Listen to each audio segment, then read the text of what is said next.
The Voice of Books by AHS. अस्सलाम वालेकुम। आज की कहानी का उन्वान काश के पछतावे से पहले हमें समझ आ जाए। एक मिस्त्री की काम से बेजारी और उकताहट अपने इंतहा पर थी। इससे पहले कि कोई बदमज़गी पैदा होती, इसने ठेकेदार को जाकर अपना इस्तीफ़ा पेश कर दिया। ठेकेदार एक रहमदिल आदमी और शफीक इंसान था। इसके पास एक से बढ़कर एक कारीगर था, मगर इस मिस्त्री की कुछ अनोखी ही बात थी। जहाँ तक मुआवजे और दस्तूर के मुताबिक बोदोबाश की सहूलत थी, ठेकेदार ने इसे वैसे ही खूब नवाजा हुआ था। इस मिस्त्री की काम से लगन और मेहनत भी काबिल रख्श थी, मगर एक दिन ये भी दागे मुफारकत दे जाएगा, इसके बारे में किसी ने नहीं सोचा था। ठेकेदार ने इस्तीफ़ा लेते हुए मिस्त्री से कहा, जाते जाते एक आखिरी मकान अपने हाथ से बनाकर देते जाओ तो मैं ये इस्तीफ़ा कबूल कर लेता हूँ।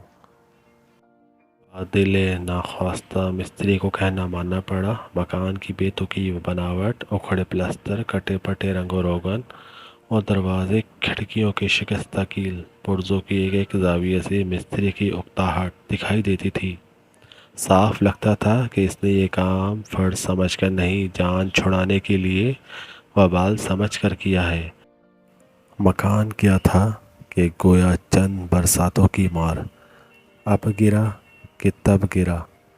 ठेकेदार को मकान की चाबियां देते हुए जैसे ही मिस्त्री ने अपने इस्तीफ़े का मुतालबा दोहराया, ठेकेदार ने शफ़क़त के साथ चाबियां वापस मिस्त्री को देते हुए कहा, मैं तेरा इस्तीफ़ा कबूल करता हूँ और ये वाला आखिरी मकान तेरे लिए मेरी तरफ़ से इनाम है।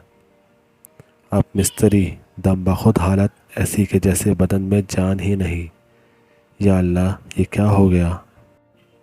मैंने क्यों अपने किए किराए पर पानी फेर दिया? अगर यही मकान मेरा मस्कन बनना था तो मैंने इसे अच्छा क्यों नहीं बनाया?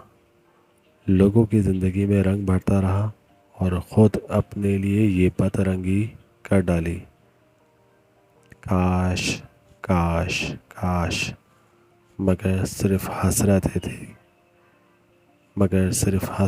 थीं। कुछ ऐसी ही मिसाल हमारी ज़िंदगी में किए गए अमाल, ख़ास तौर पर नमाज की होती है, जिससे अल्लाह रब्बुल इज़्ज़त तो बेनियाज़ है, मगर हम इन सब को अच्छा करने के लिए मोहताज हैं। इन्हीं पर ही हमारी आक़िबत और आखिरत का दारोमदार होता है। मगर हम हैं कि जान छुड़ाते हैं। लाख समझाया जाता है कि अच्छे तरीके से अपना फ़र्ज़ अदा करो, अच्छे तरीके से पेश करो, समझ ही नहीं आ रही। काश इस वक्त से पहले समझ आ जाए, जब सिर्फ नदामत, शर्मिंदगी और पछतावा होगा। तमाम दोस्त इस चैनल को लाइक करें, सब्सक्राइब करें और शेयर करें। शुक्रिया।